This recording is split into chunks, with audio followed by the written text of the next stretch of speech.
This is an example of how to factor a quadratic expression using the area model, or what we call in class as the X-box model.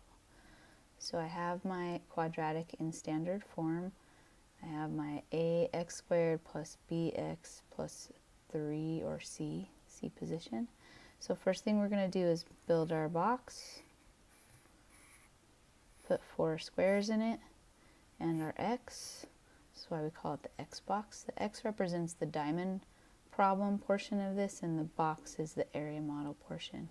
So you're going to take your 2x squared, so the x squared and the number in front of it, and you're going to put it inside one of the corners of the box. Doesn't really matter which corner it goes in.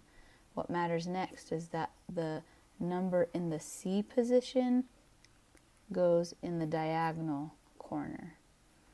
Okay, now this middle number gets split between the other two boxes diagonally, but there's a special relationship here.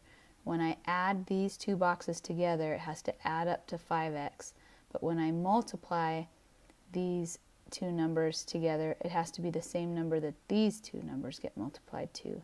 So that's where the diamond problem comes into. So if I multiply my diagonals here, I'm going to get 2 times 3 is 6, and then the x squared comes down. So my numbers in these two boxes need to multiply to 6x squared, but they need to add to 5x. So the 5x goes down here. So my diagonals multiplied went up top, and my middle expression, the one that is in the b position, comes down here in the middle, and now we just run a diamond problem.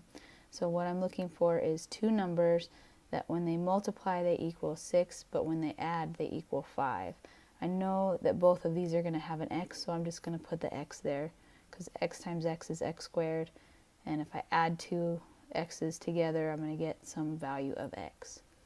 So I'm going to take my 6 and I'm going to factor it out. So 1 times 6, 2 times 3 are my only factors for 6. Now I'm looking at combining these two. Since this is a positive number, these both need to be negatives, or they both need to be positives. We might as well just leave them positives to make our lives a little bit easier. So if I add 6 and 1, I'm going to get 7, so that's not going to work. If I add 2 and 3, I'm going to get 5, and that's what I want, 5x, because of that 5 in the middle.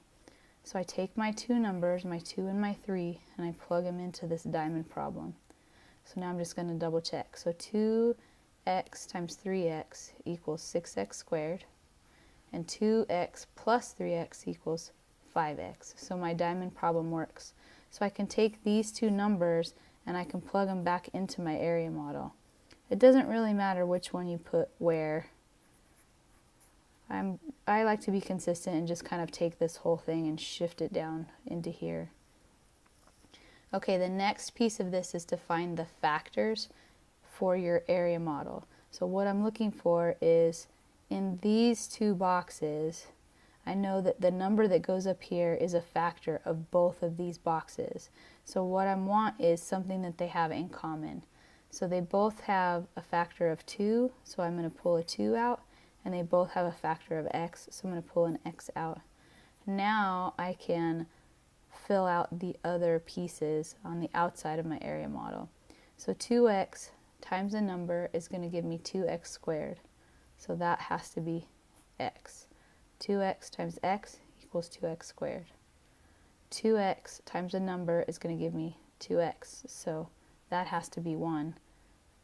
2x times 1 is 2x, so that works. And then I'm going to come over to this side. So some number times x gives me 3x. That has to be 3. Now I'm just going to double check it. 3 times 1 equals 3. Yes, it does. Okay, so we're pretty much done. Now all we have to do is put our factors, our actual factors, together. So I'm going to take this side and put it in parentheses, and it's a positive 3 because my 3 is positive here. It's a positive 2 because my 2 is positive here. And then I'm going to multiply it times this other whole side. So x plus 1 plus 1 because this is a positive 1. And I'm done. These two things right here, these are my factors for this quadratic expression.